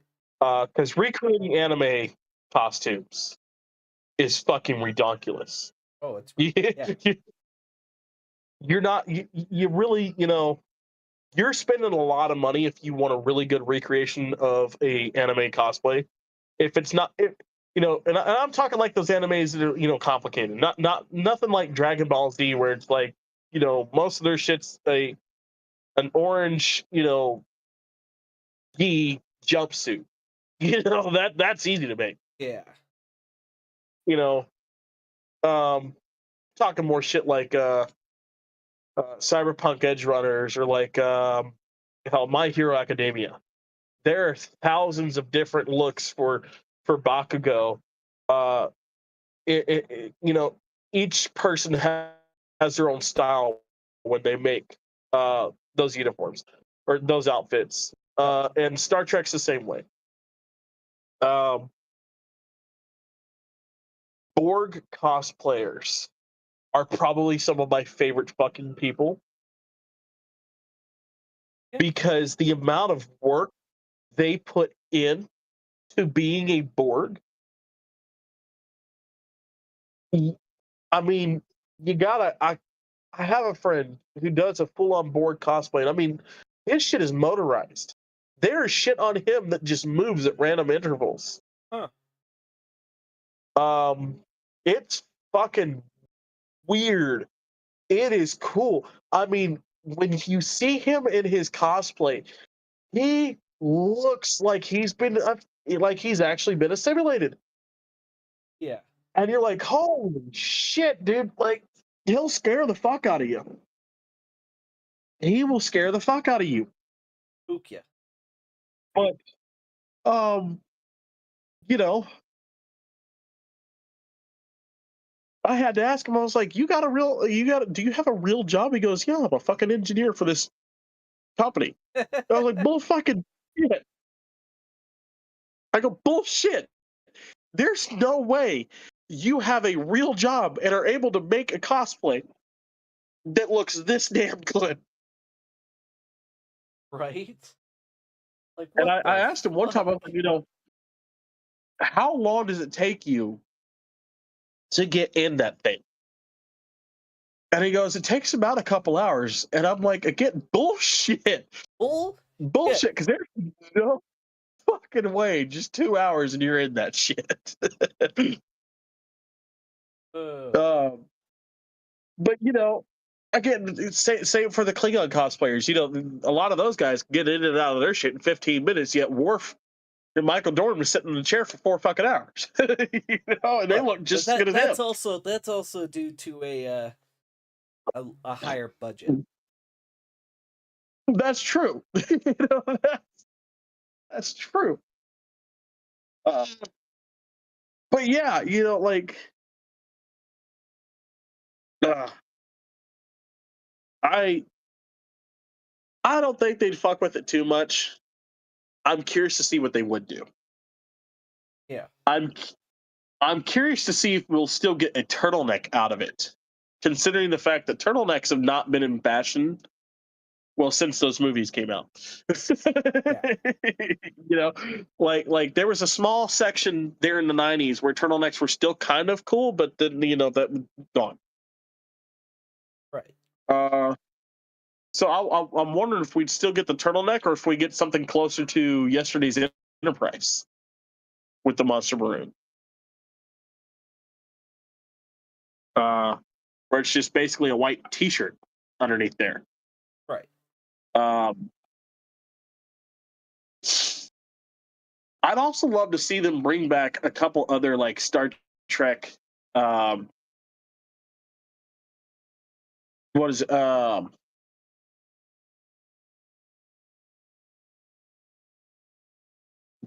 Alumni, Star Trek alumni. I would love for them to bring back, because who would make a really cool cameo appearance as, let's say, the president of the United Federation of Planets, Oh, Scott Bakula. He already wants to come back and do his own show with him being president. right. Let's give him a trial run, you know, because he doesn't have to be Archer. Because again, at this point in time, Archer would be dead Right. or over 200 years old. So he doesn't have to play Archer, and none of these guys, have to play their characters. I would just love to see, some more Star Trek alum in these movies. Like, I know why they don't, because if you bring them back, is the movie about them or is the movie about the crew Right. that they're trying, to make us watch? But I think you give them like a small split-second cameo appearance or something like that, just in background somewhere. I think it'd be cool. You don't have to do a whole nother, Leonard Nimoy Spock thing, because then you're just ripping that off, and you're pissing us off because no, that was Leonard's spot. Fuck you. Leonard was the one that came back and fucked this up, not this new character. But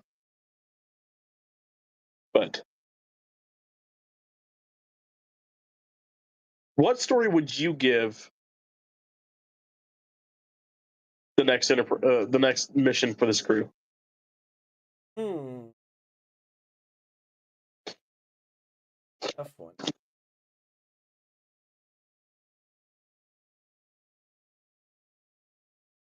Um. Would you give it another humanitarian mission? Say what? I said, would you give it another humanitarian mission? Make it like a Star Trek 4. I mean, that's not a bad idea.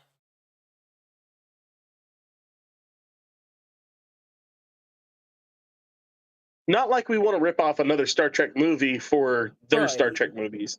But at the same Let them have their time, thing, but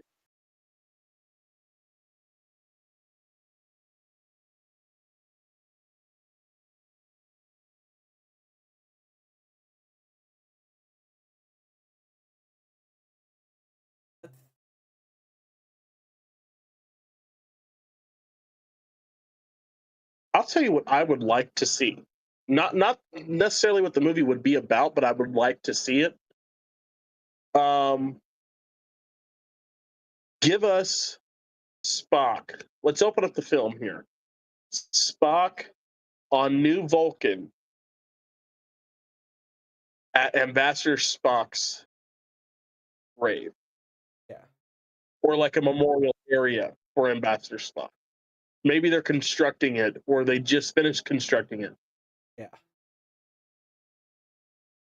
Because one, I want to see what New Vulcan looks like. I definitely want to see that. Let's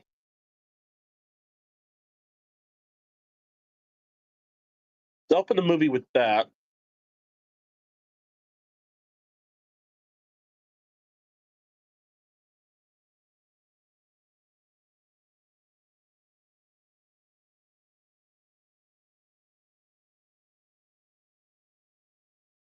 Maybe another Klingon battle, Yeah, that'd be kind of cool. but this time Have Klingons be like more of a focus that goes. right, right.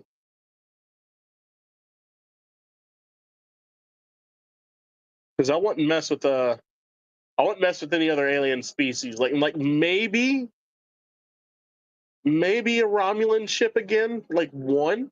Yeah. Um,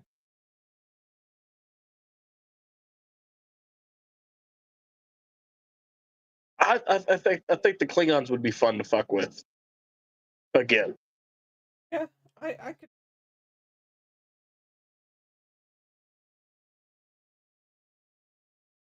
I could totally get behind.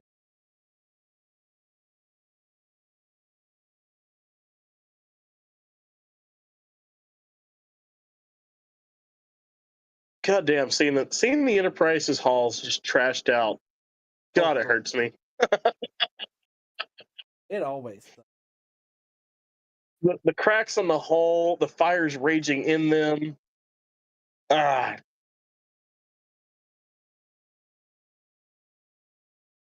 this movie was done very well. I will say, there's for a reboot for a franchise,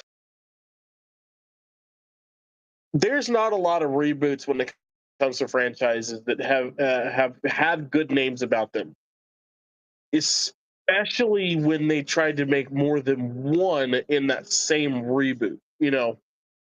Uh, let's throw an example of Transformers. We'll throw Transformers out. Technically, I'd say, well, they'd be considered the first, right? Right. More or less. That makes sense. The the first one was great. Second one was phenomenal. Third one was all right. Yeah. By then, it just, it just still felt like the same thing over and over and over again after that third movie. Um, for the rest of them, I didn't really care for them as much past that. Um, didn't really care for the Mark Wahlberg Transformers. What was that, Yeah. Dark of the Moon or whatever? The first one and then the ones thereafter. I'm really a big fan of those. Just saying something because I love Transformers. I always have. Um, getting raised on the old cartoons and shit. Um, I enjoyed the hell out of Transformers. And like I said, the first movie was great. The second one was great. Third one was all right. I didn't really care all that much for it. It was still pretty good. But it just started to go downhill. That You did. know, Top Gun. Top Gun is a phenomenal movie. Top Gun Maverick was a really good movie. They're planning yet another Top Gun movie Really? to go alongside Maverick. It's in the works. Um, they're currently writing a script for it, and it's like I don't know. I think Top Gun was really good.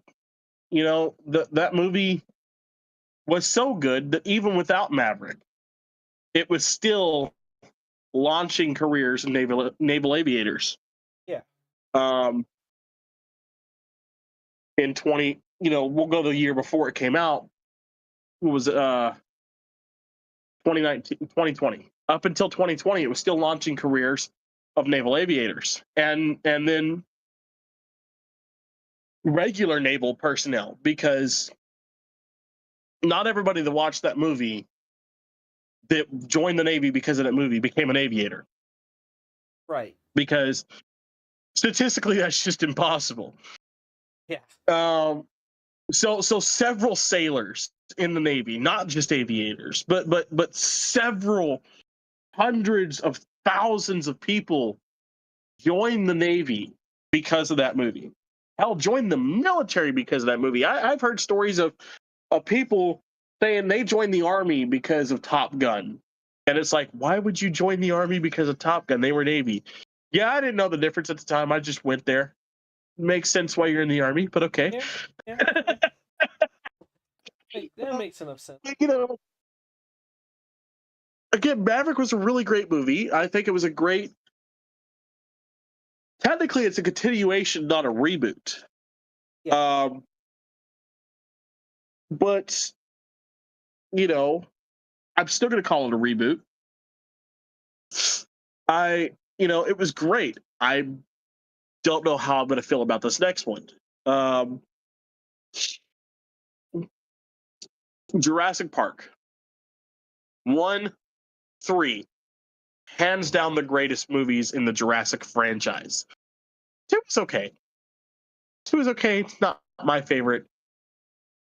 Different podcast, different day. Right. Jurassic World. The first one,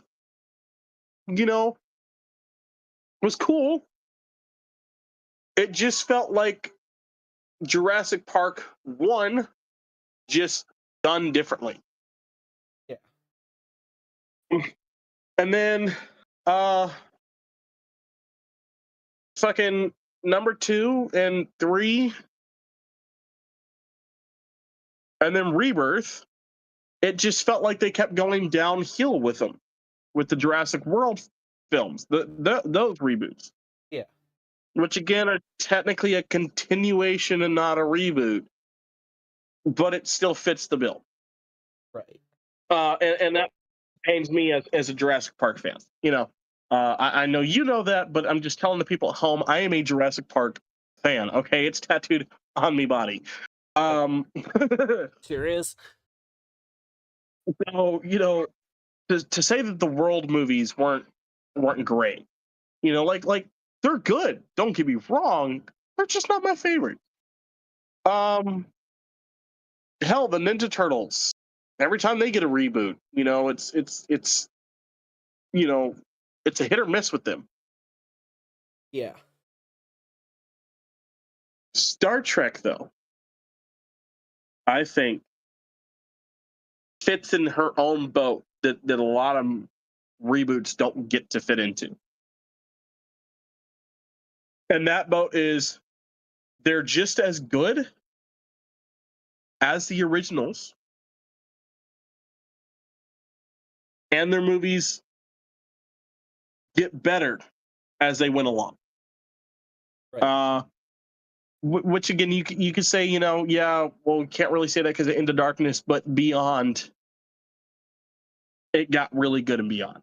You get a lot of that real Trek feel in Beyond than you did previously, because you get the emotional roller coaster. I think Abrams knew this was going to be his last movie for a while with this crew, because as I'm watching it and really listening to it, it feels like they're saying goodbye the entire fucking time.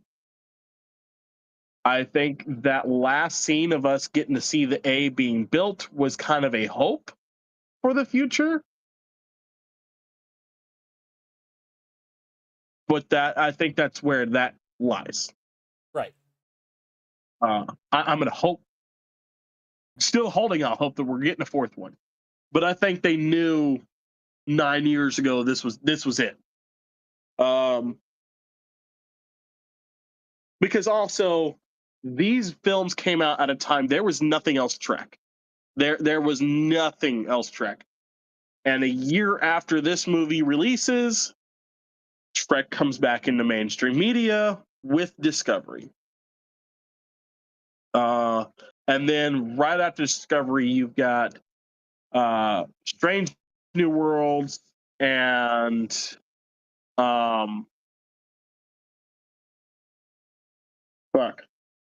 Lower Decks, and then those that kid show one. What was it?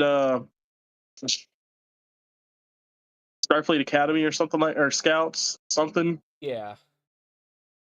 Yeah, there was a kids show that came out as well, and so Trek comes back into the mainstream media. So they turned their focus from the studio had turned their focus from the movies to their shows. So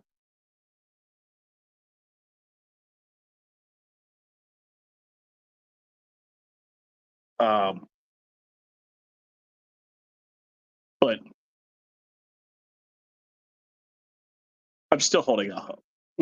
I think we all are. As much as and what I really love is going around on Trek Talk, TikTok, Star Trek side, is the amount of love that these movies get now versus when they came out. It's almost like a Hayden Christensen thing, where when these movies came out, the original fans were like, this is bullshit. I fucking hate it. And our generation grew up on this. These were our movies. These movies were made for us, and we're now we're here. We have a fucking podcast where we're talking about this shit. We have social media where we can talk about this stuff, and we're letting these guys know, we're letting the world know, we're letting Paramount know, we love this shit. We have always loved it. We were kind of iffy with Into Darkness, but we stuck with it. But we love these movies. We love this cast. We love this crew, and their story that they're getting to share with each other. Not that any of these guys got really any hate from playing these characters, much like Hayden Christensen got with playing Anakin, but because hell, I mean, every single one of these guys has gone on to have a phenomenal career past this. Yeah. Chris Pine, went off, did his own thing. Zachary Quinto went on to take over Leonard Nimoy's show, In Search Of. Simon Pegg went in to do Star Trek or Star Wars after this, and then several other projects. Zoe Saldana went from this to Marvel and played Gamora. I think the only guy that kind of had a career really before this, other than Simon Pegg, was Sulu. Because he was in Green Hornet. He was in every Harold and Kumar movie before this. And then he's done a couple Harold and Kumars after this.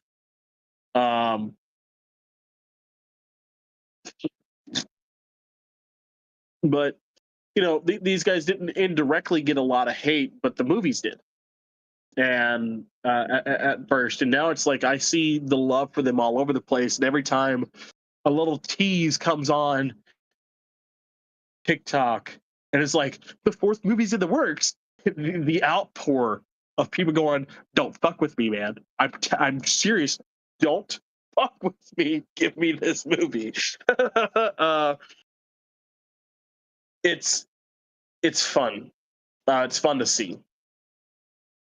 Then again, I love Trek Talk. There's a lady on Trek Talk that I would love to get on our podcast, but I probably have no shot at getting her to, one, follow me back and see my message.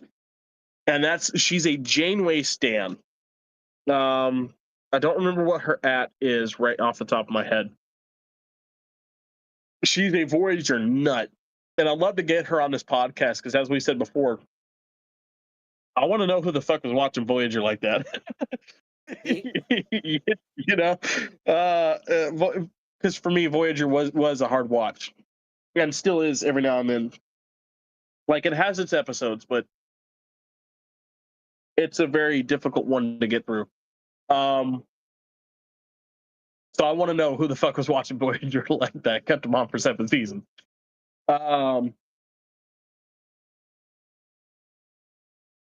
But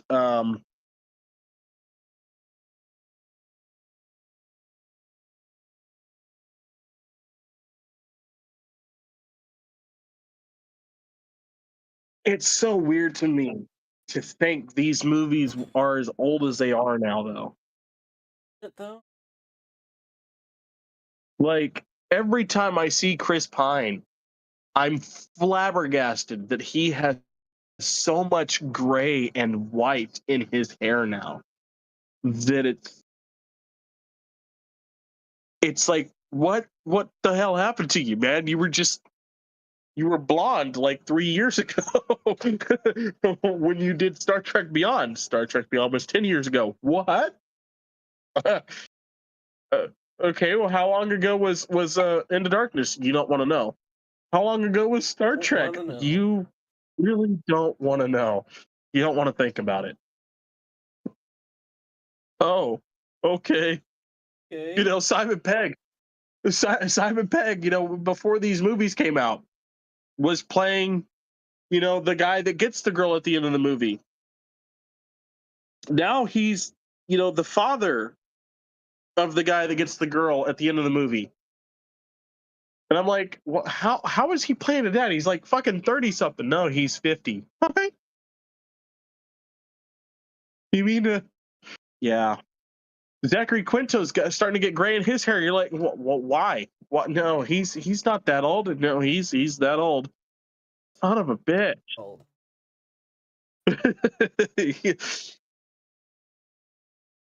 But also Chris Pine with the beard. Total trip for me. Total trip for me. I don't recognize him half the time. That's understandable. It's like we have Chris Pine on the show. He's like, I'm like, that's not Chris Pine. Then I'll talk about like, holy shit, that's Chris Pine.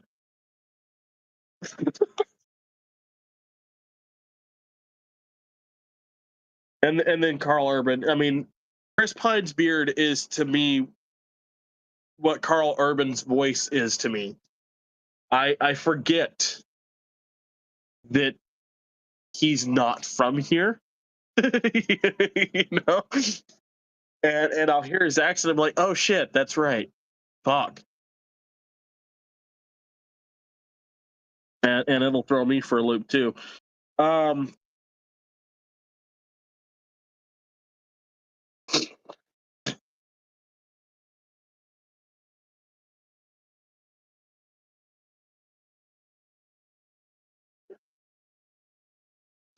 but all right. I am running out of ideas right now. Oh my. So let's call it here. We'll try to get back on track with you guys. It's been a lot the last few weeks. It has. For both of us. But real quick before we go, I want to dedicate this episode to John's friend Enoch. Buddy, wherever you are, just make sure the beer's colder on the other side. We'll be with you soon. To Enoch's family, our hearts go out to you. I'm praying for you guys. I can't imagine how you feel right about now. But I hope that you guys can find some solace and some rest in these times. And to John and all of Enoch's other friends, I hope you guys can really keep your heads up and just keep him alive with how you remember him, and always lean on your other friends in these times to let them know that you're still here. We know that you're hurting, but we're here for you guys. So, and John, you know that. I've been checking on you pretty much every day ever since. So, Yep. And for those of you that need it, 988 is that number. Your mental health fucking matters. I'm not sure if this has anything to do with Enoch. We always talk about it, and it's still the thing. Your mental health fucking matters. 988 is that number. So talk to them if you need them. Talk to us if you need us. The guy cosplays over on TikTok and Instagram. John, you have a new name. What's your new name? So it's John Hudson Comedy. I didn't change it that much. I just changed the last little bit. Okay. Gotcha. John Hudson Comedy over on TikTok. Find us also. John is on the Cosplay Confederation every Wednesday on the same channel. Every other Wednesday. For about an hour. Every other Wednesday now. Yeah, we just changed that yesterday. Gotcha. And then on Saturdays on this channel, we have me and John have the Nerdstown podcast with our buddies Ben and Ray. We're starting that one back up this Saturday. So in a couple days, we'll have a good one for you guys. We got a lot of stuff to cover on that one. I know M hasn't sent out the thing on it yet, but I'm going to do an overview for. I'll type that into the chat for Nerdstown. Yep. Guys, also we are expanding off of Spotify here soon enough. I know we haven't really been accessible, quote unquote, for everybody. We are going to try to get our stuff on the YouTube streaming services. We're going to try to get ourselves on the iHeartRadio, over on Apple's stuff, on Google's stuff. We're going to try to branch out from here now that we've got a full season to put out. Right. We're going to finish putting the first season up on Spotify at least here soon. And then we're going to try to branch out so that anywhere you can get a podcast, you can listen to a podcast, we'll be there. Hopefully you guys can listen to us. Hopefully you are listening to us. If you guys have been here from the start, holy fucking shit. Season 2, episode 3, right? Yep. So technically, what is this? That's the 26 is where we ended it. 7, 8, 29, episode 29. We are getting there. Episode 30 is coming faster than I thought. And we're almost coming up on a year of doing this. And that is mind-boggling in and of itself. Right. We're going to do something really fun on the 1-year anniversary, of course, but we'll get to that when as we get there. For now, we'll talk to you guys next week. I say we go to Orville first, and then we'll do Galaxy Quest. I like that idea. Yeah. So we're going to come at you guys with the Orville, Seth MacFarlane's Star Trek love letter next week. But until then, this is Captain Yarbrough signing off. And this is Captain